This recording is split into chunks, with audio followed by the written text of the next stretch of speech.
This video is made possible by CuriosityStream. Watch unlimited documentaries for free for a month at curiositystream.com/RealLifeLore. What is the longest walkable distance that you can take on Earth? There's a few different possibilities, but for the purpose of this video, I need to make a few clarifications first. We want to find the longest walkable distance between two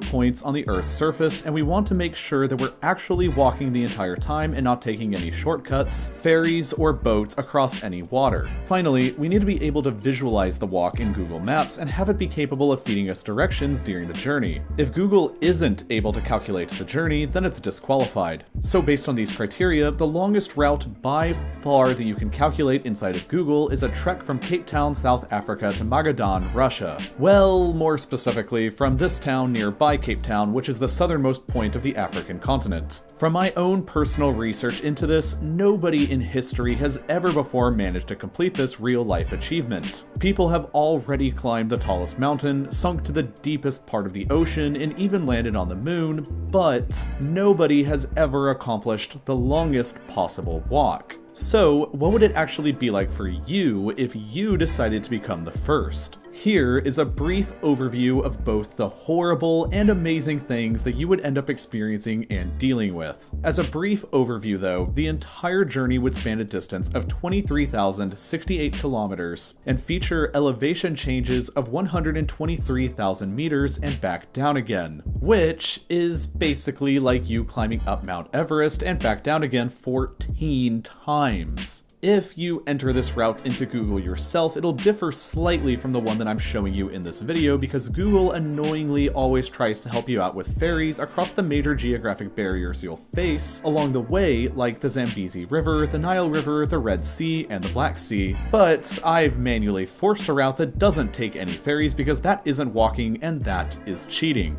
So Google estimates a time of completion for my route from start at 4,646 hours.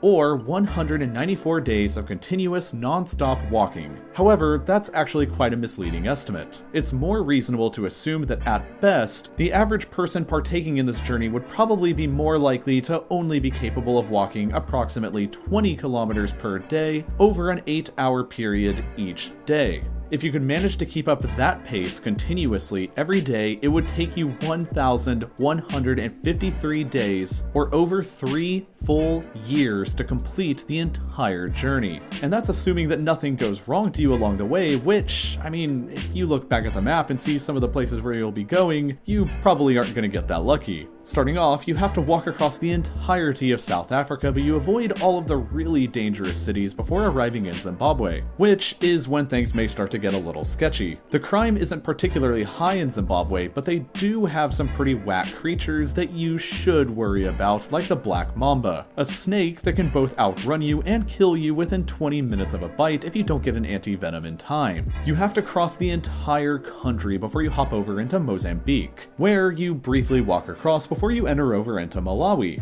which has the 9th highest rate of malaria in the world, and you have to walk a decently long way through. The wrong bite from the wrong mosquito at any time that you're here can give you the disease and knock you out of action, or possibly even kill you. And it gets worse when you cross through Zambia for a hot minute because Zambia has the 6th highest rate of malaria in the world. Then you cross back into Malawi again for another hot minute before you cross the border into Tanzania, which you also have to hike all the way across until you find yourself entering into the malaria capital of the world, Uganda. If you know the way through, Uganda isn't particularly dangerous, save for having the highest recorded cases of malaria in the world. However, you do have to cross through Murchison Falls National Park, which does have things like hippos, gorillas, and even more black mambas. Quite possibly the sketchiest part of your trip begins, though, when you cross the border into South Sudan, which, oh boy, is considered the 3rd most dangerous country on the entire planet to be in, ahead of even other places like Iraq or Yemen.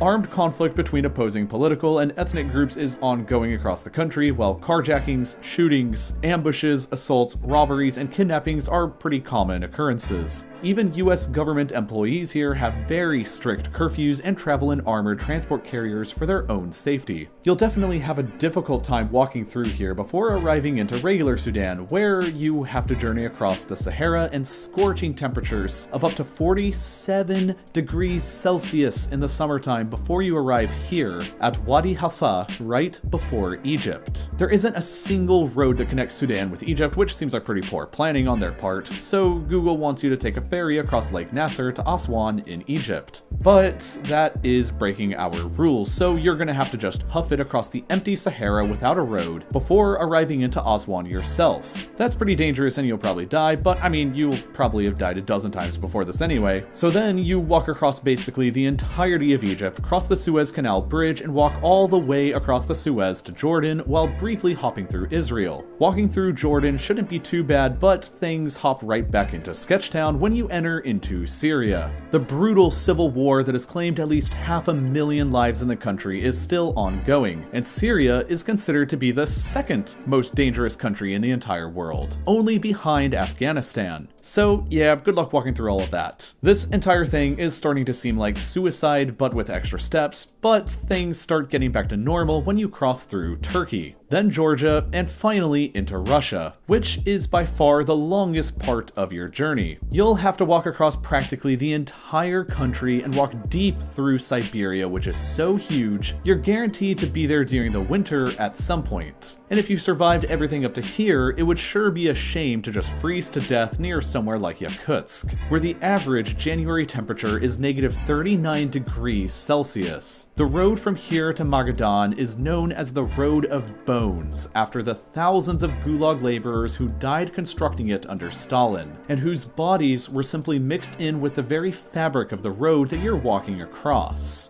So if you somehow miraculously survived all of this and you cross this final obstacle into Magadan, congratulations, because you've just done something that nobody else in human history has ever done before. You've completed the longest possible walk between 2 points on the Earth's surface, and it's probably only taken you at least 3 years of your life to finish.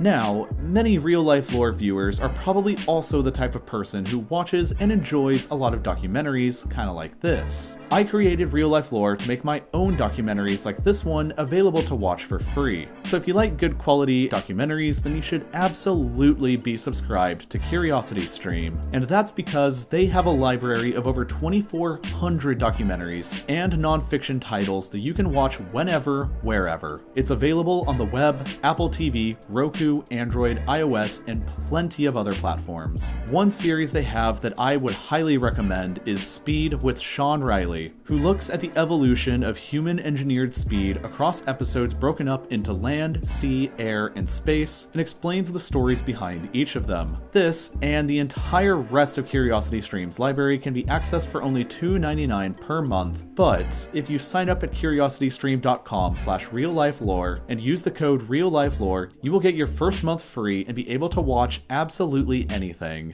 Thank you for watching.